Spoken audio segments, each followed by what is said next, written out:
Sekolah ini memiliki sesuatu yang sangat aneh. Siswa tidak perlu masuk kelas, tidak perlu belajar.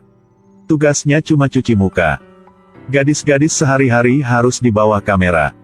Mencuci wajahnya terus-menerus selama 10 menit. Hanya sampai lampu hijau menyala, mereka boleh pergi. Kalau tidak hati-hati salah waktu untuk cuci muka, mereka akan langsung ditarik oleh penjaga. Apalagi tidak akan kembali. Gadis-gadis ini semua diadopsi oleh sekolah sejak kecil.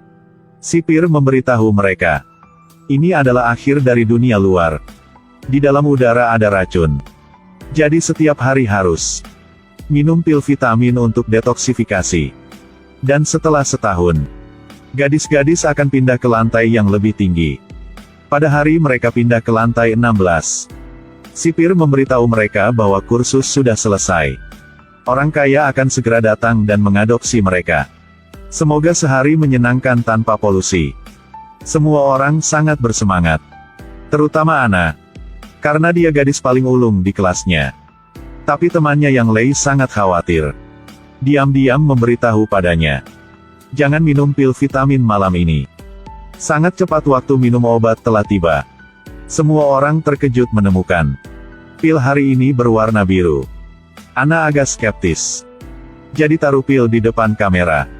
Masukkan ke dalam mulutnya. Kemudian dia diam-diam pergi ke toilet. Luarkannya ke dalam panci. Hasilnya, dia dengan cepat menemukan anomali. Saat waktu tidur, dia mengucapkan selamat malam kepada gadis di sampingnya seperti biasa. Tapi tidak ada yang membalasnya. Pada waktu ini Lei duduk dan berkata, tidak perlu memanggilnya lagi. Mereka tidak akan bangun. Karena para pil biru itu merupakan obat penenang.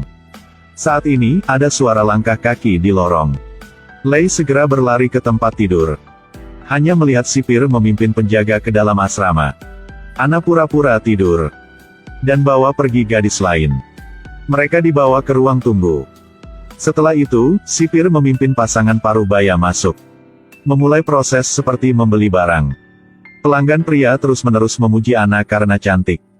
Sementara pelanggan wanita pergi bercermin dan menyesali wajah tuanya. Akhirnya mereka memilih gadis di sisi ini. Anna dibawa kembali ke kamarnya lagi. Malam itu, gadis-gadis telah dibawa pergi. Anna mengambil kesempatan untuk melarikan diri keluar.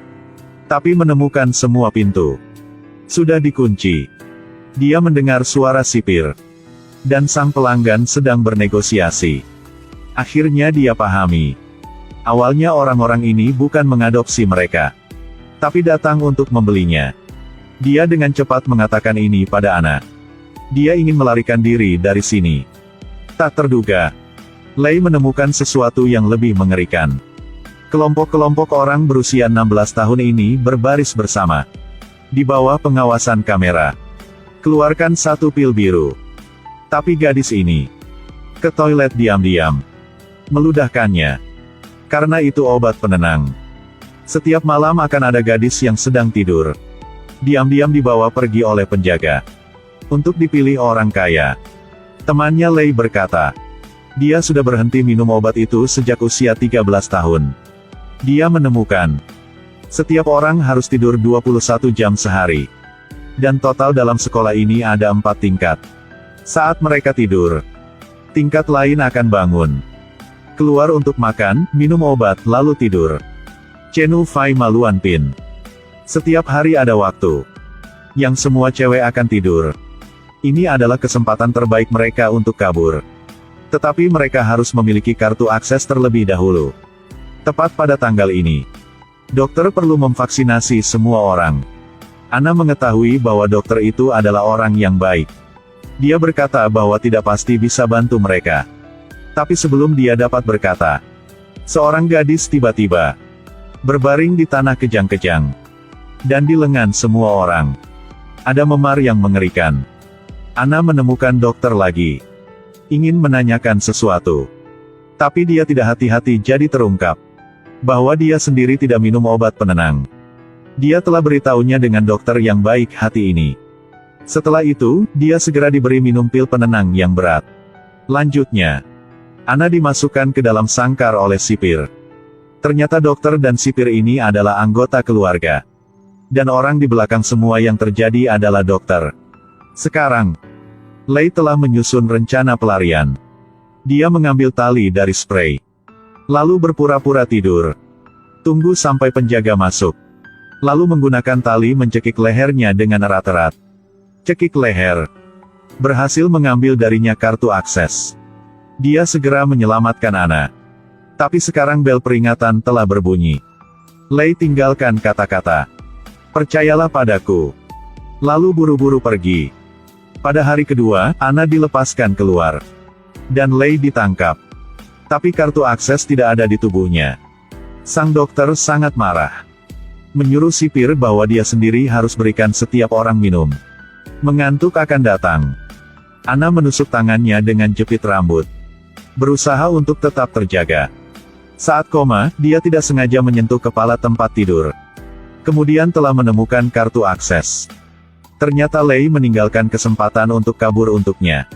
Dia kabur dari asrama. Diam-diam menyerang terhadap sipir. Juga menyuntiknya dengan obat penenang yang kuat. Agar dia tahu rasa koma. Kesulitan dia sampai ke atap. Kebebasan yang diidamkan para orang sudah dekat. Tapi dia ragu-ragu. Gadis ini telah ditahan selama 16 tahun. Dorong saja pintu ini. Dia akan mendapatkan kebebasannya. Tapi dia ragu-ragu selama beberapa detik dan kemudian berbalik untuk pergi. Dia ingin menyelamatkan temannya. Dia menggunakan kartu akses ke ruang bawah tanah. Di sini sangat seram. Sangkar besi di mana-mana. Dan Lei sedang dikunci paling dalam. Ada ruangan khusus di ujung sel. Di balik tirai tembus pandang. Ini mayat-mayat 3 orang. Mereka membuka tirai dengan gemetar.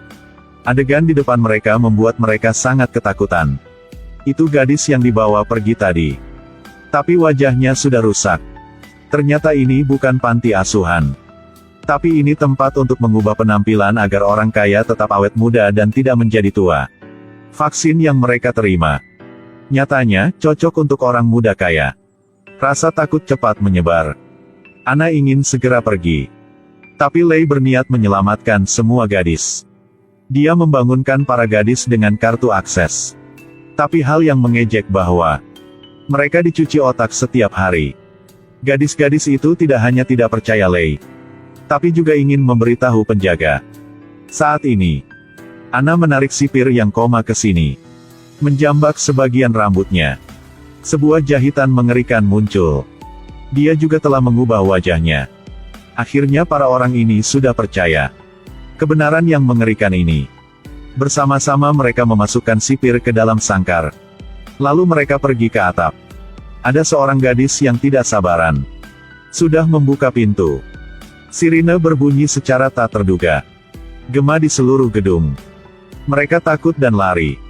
Tapi penjaga mengejarnya di belakang. Ana dan Lei bersembunyi di gudang.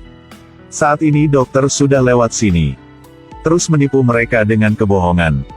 Karena wajah Ana adalah wajah tercantik di antara para gadis. Juga paling berharga. Dia telah menunggu 16 tahun untuk ini. Dengarkan di sini. Ana langsung mengeluarkan pisaunya. Hancurkan mimpi sang dokter jahat. Saat ini penjaga menerima panggilan. Memaksa sang dokter untuk pergi. Ternyata dia hanya boneka. Tapi tidak lama. Pintu gudang telah dibuka. Matahari belum pernah terlihat. Bersinar di wajah 2 gadis.